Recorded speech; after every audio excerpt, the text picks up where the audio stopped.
everybody, so welcome back to my channel. Today I'm going to be doing a video telling you all tips and suggestions on what I wish I would have known prior to getting in the program. Before I get into the tips that I wrote down, I want to start off by saying respiratory therapy is not an easy job. You are dealing with people's lives, you are dealing with patients' families, you are dealing with people that can sue you at any time. You are dealing with doctors, nurses, nurse practitioners, everybody. So you have to really be motivated and focused to strive in this career field. Now that I got that out the way, I'm gonna get into the point that I want to talk about, on which I wish I would have known.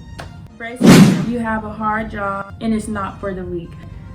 Like I just stated, respiratory is not an easy job. You're dealing with so many different types of medical professionals, and they need you to answer questions, give them suggestions, and different things like that. So you can't just not taking it serious, because if you don't take it serious, then how is anyone in the hospital going to take you serious? These are people's lives. This is actually life or death situation. You have to know the facts, you have to know the evidence, you have to be able to talk and articulate yourself in a way that people can understand you and will understand you, because you are dealing with lots of different people. And sometimes you'll go in the hospital and the family member will be a nurse, so you have to be able to explain to them so they can understand what you're talking about, because they're going to feel like they know because they're a nurse or they're a doctor. Another reason I say this job is not for the weak, because if you're in an emergency situation such as a cold where you have to make moves fast because a person is literally dying, doctors can be yelling at you, nurses can be yelling at you, other therapists that are probably with you trying to help intubate, they can yell at you. So you got to remember not to be like overly emotional and like take that to the head, because you're trying to save somebody's life and you are going to have criticism sometimes. And don't take offense to it, just like that's something that you're going to have to deal with. Also, when you're in the hospital, everyone knows there's sad situations that happen. People could get in car accidents, they have unexpected deaths, people can have heart attacks and it'll be unexpected. One time I had an experience, for example, of this woman. She got in a motor vehicle accident, and this was so unexpected. I don't know if she was driving to work. I'm really not sure about the background history, but I know she got in a motor vehicle accident. It was unexpected. She came to the hospital, and my therapist and I went in her room, and he was like, you could do a deep suction of her because she doesn't have a gag reflex. Automatically I'm thinking brain dead. Her family was in there, they were looking and they were just sad. You could see it on their face. I really felt for them because it's a very sad situation.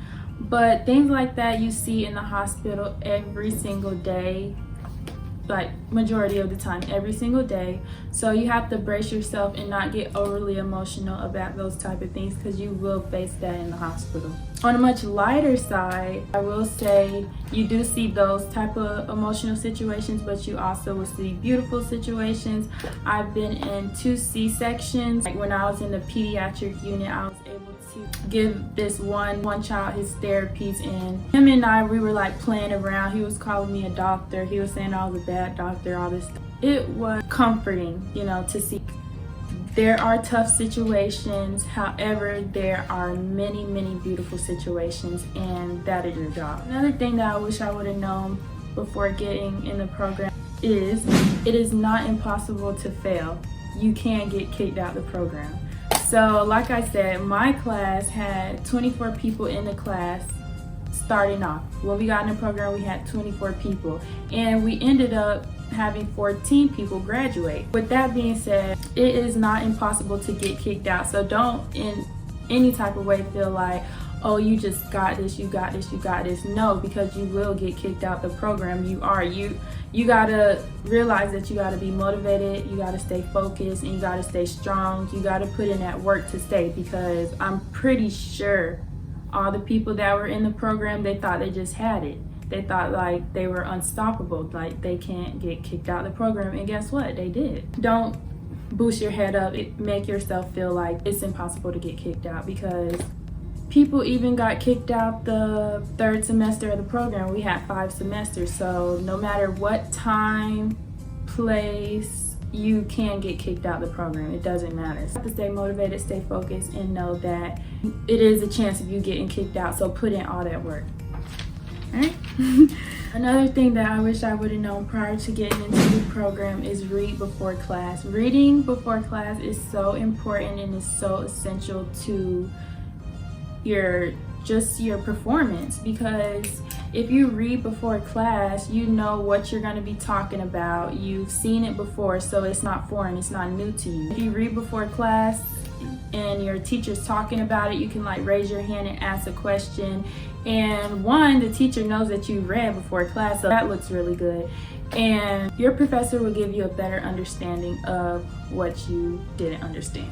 So yeah, reading before class, it is really, really essential. You read before class, now you're in class, learning about it, seeing what's going on, and then when you have the test, you're gonna read again, so it's like you're constantly seeing that same information. First you knew it a little, first you didn't really know it when you were reading it, then you started understanding it a little bit as you went over in class, and finally when you're on the test, you should be able to master it. So reading before class is very, very, very important, and I wish I would have done that. I read before class, but I read before class like starting my summer semester, but prior to that, fall and spring semester, I did not read before class, and I really wish I would have done that because it makes a big difference. Okay, Quizlet. Quizlet is a good system that reinforces information constantly. You can play different games while you're typing in the flashcards. That's learning in itself. When you're typing in the flashcards, that's learning. Doing the quizzes, doing the tests, that's learning. If you want to break it up in pieces, you can start like, say I had 170 terms that I had to know. I'm going to start 25 so I can learn chunks at a time, and then once I master these, I will unstar them, and then I will go back and I will start 25 more, so I could just break it up like that and I don't have to do it all at once. Quizlet is really, really good system. I promise you, if you do Quizlet and read before classes, I promise you those two things will definitely lead you to succeed. You might get all A's, I promise you. If you do that, you may just get all A's. Okay, next tip. This is a next study tip. Study with your friends, have study sessions. I really benefited from that because I love when my friends are able to quiz me on material that we learned. I notice things that I may have missed, I may have not wrote down in my notes or a flashcard. So studying with your friends is really good because you can just collaborate, and you all can have information and ideas and different perspectives of things. So it's really good to have other people's opinions on things. We used to, my friend Asia, Bernia, Nikki, and we would go to her study room and we would study all the time, quiz each other, and it was very helpful. Hanging out with your friends and studying, that's motivating. So not only do you figure out what information you may have missed, you also are motivated to want to keep studying. But I will say, don't overdo it. Don't study with your friends 24/7. Do not study with your friends 24/7.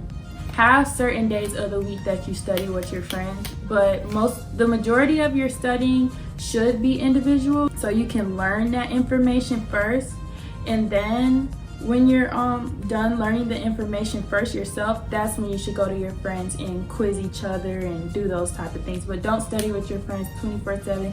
And if you're hanging around your friends and they're laughing and gossiping, that is fun, like to do. It is fun to study and have little moments, like quick little moments of laughing and studying. But if that's what the whole study session is about, you need to leave that study session, or you need to tell them, okay y'all, we can't do this because we're not getting nowhere. Don't let it turn into that, because that is where people fail. That's why I say do not overdo it with your friends. Like, study with them. It's really good. It's a really good tool, but the key is to learn the information first yourself so you all can quiz each other and like bring it back to each other. So